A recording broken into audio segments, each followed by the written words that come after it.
लगाने में क्या परेशानी है। प्रेम से कथा सुने, अपने जीवन को धन्य बनाए। एक बार ये कथा सनकादि मुनियों ने देवर्षि नारद को भी सुनाई थी। सनकादि ऋषियों ने सूत जी से प्रश्न किया, महाराज देवर्षि नारद तो मुक्त पुरुष हैं, उनको क्या आवश्यकता पड़ गई कथा सुनने की, और सनकादि मुनियों को क्या आवश्यकता पड़ गई कथा सुनाने की। तो सूत जी महाराज ने कहा, एक बार विशालापुरी में चारों निर्मल मुनि सत्संग के लिए आए हुए थे। सनकादि मुनि, सनक, सनंदन, सनातन और सनत कुमार, चारों मुनि सत्संग के लिए आए हुए थे। उन्होंने वहां नारद मुनि को देखा, उनसे पूछा कि आपका मुख उदास क्यों है, आपकी ऐसी स्थिति क्यों है, किस चिंता में आप डूबे हुए हैं। आप तो आसक्ति रहित हैं, जितेंद्रिय हैं, आपने तो अपनी इंद्रियों पर विजय प्राप्त कर रखी है, किसी भी प्रकार की आसक्ति आपको घेर नहीं सकती। फिर क्या कारण है, आप दुखी क्यों हैं, उदास क्यों हैं। जिस व्यक्ति का सारा धन लुट जाता है, उसके उपरांत जो उसके मुखमंडल पर उदासी आ जाती है, मायूसी आ जाती है, ऐसा आपका मुखमंडल देखने में लग रहा है। आपसे आपका क्या छीन लिया किसी ने, बड़े ही विचलित हैं। ऐसी अवस्था में आप कहां जा रहे हैं। आप जैसे आसक्ति रहित पुरुष के लिए ये बात शोभा नहीं देती। नारद मुनि ने बताया कि मैं सर्वोत्तम लोक समझकर, एक बार मैं सर्वोत्तम लोक समझकर पृथ्वी पर गया था। वहां मैं पुष्कर गया, प्रयागराज गया, काशी गया, गोदावरी गया, रंगनाथ गया, राम सेतु गया, जितने भी तीर्थ धाम है सब जगह गया।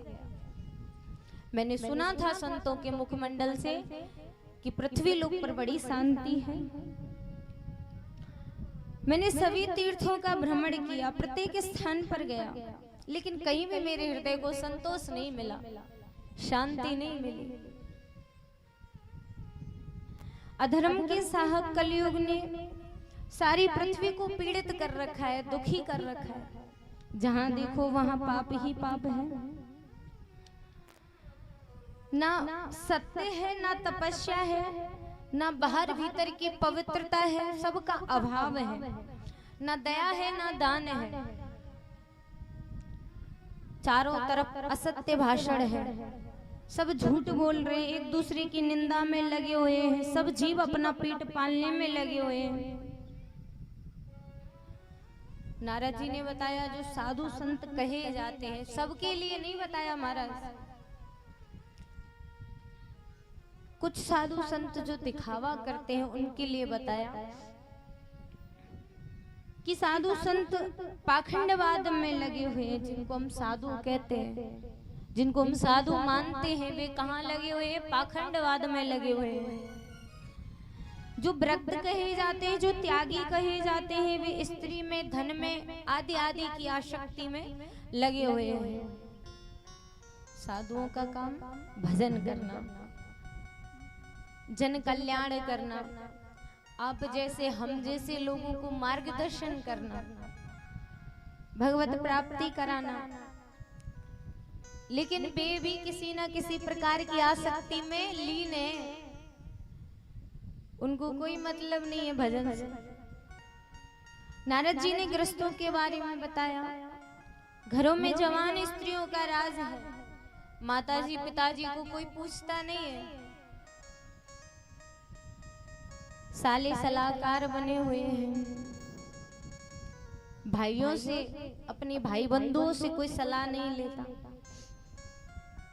देखिए ज्यादा आयु तो हमारी नहीं है, 20-21 साल की आयु में हमने ये अनुभव किया है, अपने अनुभव की बात आपसे कह रहे हैं कि अपने घर के, अपने कुटुंब के, चाहे कितने भी कैसे भी व्यवहार के हो, चाहे उनका व्यवहार कैसा भी हो, लेकिन काम वे ही आएंगे।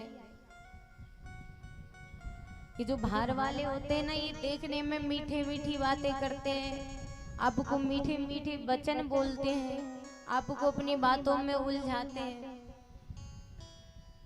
लेकिन कभी आपका हित नहीं चाहते, कभी आपका मंगल नहीं होने देंगे। आपको दिखाएंगे पूरा कि हम आपके भाई से भी ज्यादा आपके सगे संबंधी हैं, उनसे अच्छी आपको हम सलाह दे सकते हैं। ऐसा रूप उनका होता है, बाहर से कुछ और अंदर से कुछ और। लेकिन जो अपने भाई बंधु हैं, अपने पिता हैं, अपने बुजुर्ग हैं घर के, वो कभी आपका मंगल नहीं चाहेंगे।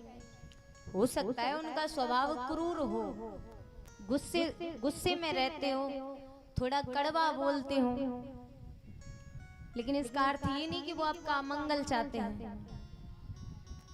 काम अपने ही आते हैं महाराज, तो बाहर के लोगों से सलाह ना लेके अपने घर वालों से सलाह ले।